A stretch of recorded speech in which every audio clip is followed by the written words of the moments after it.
You did not go far. Katao ninyo sa military. Hanggang kailan kayo magsuporta ng drug addict na presidente? Ang tao ngayon wala nang mapuntahan kasi kay July ka. Biro mo, there was an order at a certain point yung the other night, dadalhin siya sa correctional institution. Kung natuloy nalagay siya, saan siya magtakbo? Hindi magagalaw itong Supreme Court kasi separation of powers. Lalo na Malacanang kasi itambalos-los bata niya. So itong tao lang matakbuhan. Yan ang sinabi ko.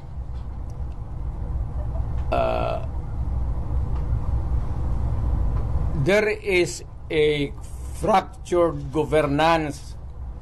Nabali lang, hindi lang na-sprain. There is a fractured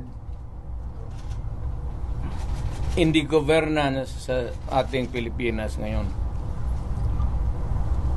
Walang makakorek niyan. Nobody can correct Marcos. Nobody can correct Romualdez. Nobody can...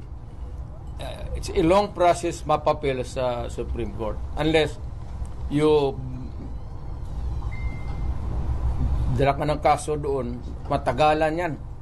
Mga next year pa yan. So if you want a redress of grievance, there is no urgent remedy. So it is only the military who says.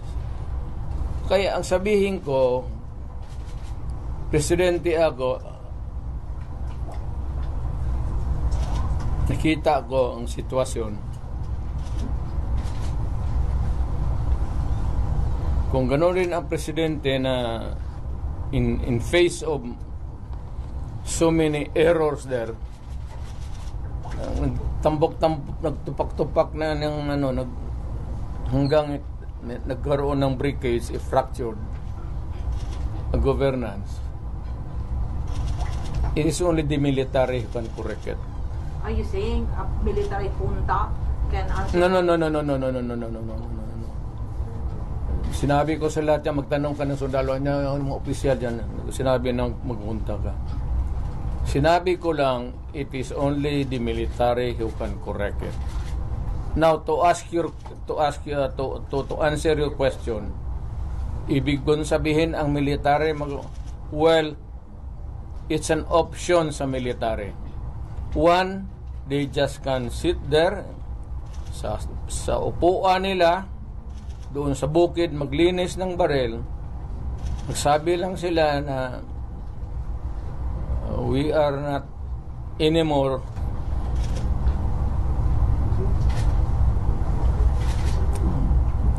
hindi na sila magkudita na magpunta yung tangke digira na. Sabihin lang nila na ayaw na namin yung laro ninyo. Out kami dyan. Kasi kung walang military, yung laro nila, wala na. What do you mean out, Mayor? Hindi sila sa I don't know. Basta hindi yan kudita, hindi yan ano. Basta sabi lang ng military. You are oppressing people and you are spending our money like water. Pati kami in the coming days, mawawalaan kami ng aming retirement, magalaw. Hindi kami sasalin sa inyo. Silent protest. Not taking orders at all. Hindi silent protest. Military lang talaga. Oh, military silent protest ba yan? Will not take orders from the Commander in Chief? Ano? They will not take orders from the Commander in Chief. That's it. Hindi, sabihin na nga niya, Sir, wag mo kaming isali. Pati kami, ang mga asawa ko nagtrabaho sa gobyerno, nakataya. Tingnan mo naman yung pera. Kinuha ninyo sa GSIS, PhilHealth, 89. Ito ng sample survey?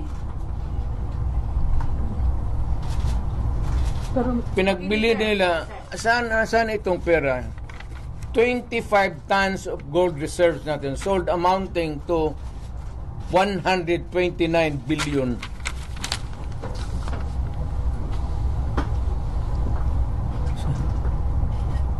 At least sa Congress kung may resolution tapos i-bill that would correspond with it, there's explanation of how the money is going to be spent.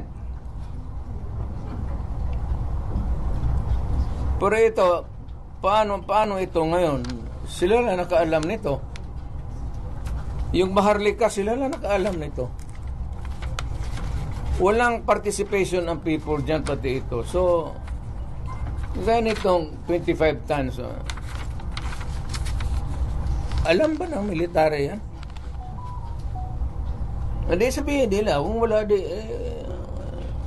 hindi na kami sasali ng laro ninyo. Pero Mayor, parang play safe naman ang How do military you describe ngayon. the military namin? Do you think si Browner po ay mag-react nito?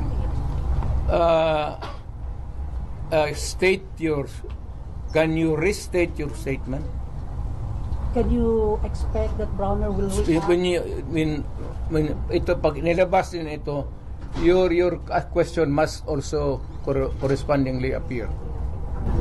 Importante yan. So, guard. Oh, kasi may statement siya, dapat partisan, dapat parang stay put lang yung military. Wala naman siyang sinabi, no? In fact, si Inday nga nagsabi na tulog-tulugan yung Chief of Staff.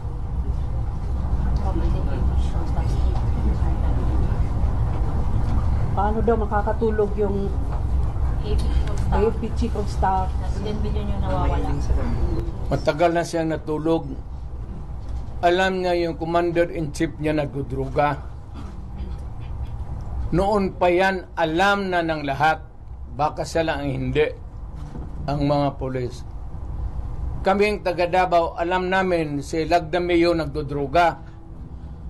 Kasi kasama namin siya palagi dito sa dyan kay Pedro. Kaya yung SIPO ni mag-usap kami, yung SIPO ni Lagdameo magtulo yan. Hindi niya alam nagatulo yung SIPO niya. Minsan gano'n na lang yan.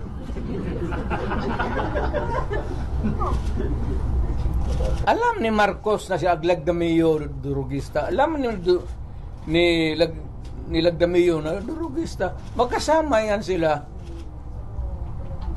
sa hit-hitan.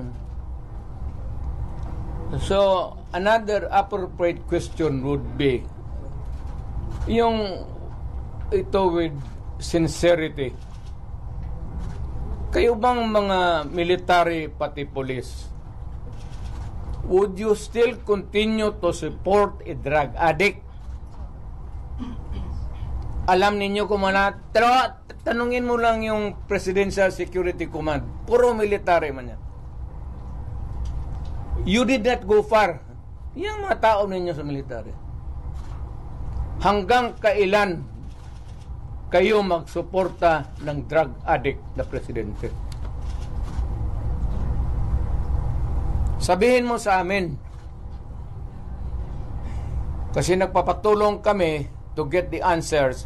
Sana we cannot get a correct and accurate or true answer from kami ang magtanong. Barado kami ngayon eh. So under the constitutional provision of the right to be heard, kailangan sagutin ninyo yan.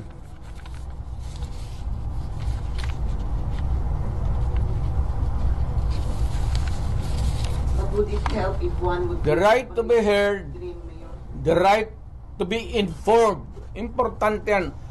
Constitutional provision yan. Mr. General sa military. And the right of the people to seek redress of grievance.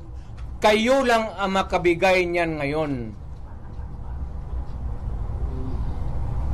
the right of information, you protect that right and allow us to use it. And we are seeking for redress of grievance of the abuses of government. Huwag na lang yung dalawang babae na inaano nila.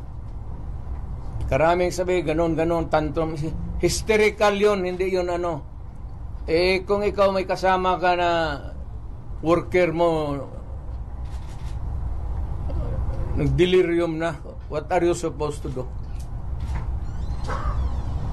Ako sa isang tanong lang. Mr. Military, give us a right. The right of information that is true and correct, the right of redress of grievance, and the right to protect us. To be short of challenging Browner na. To be short of challenging Browner na. Wala akong tina-challenge. I don't have to challenge to anybody. I'm challenged to the military itself. The whole of the military, kasi sila ang supposed to be protector of the Constitution. Now tell me, kung protector sila ng Constitution,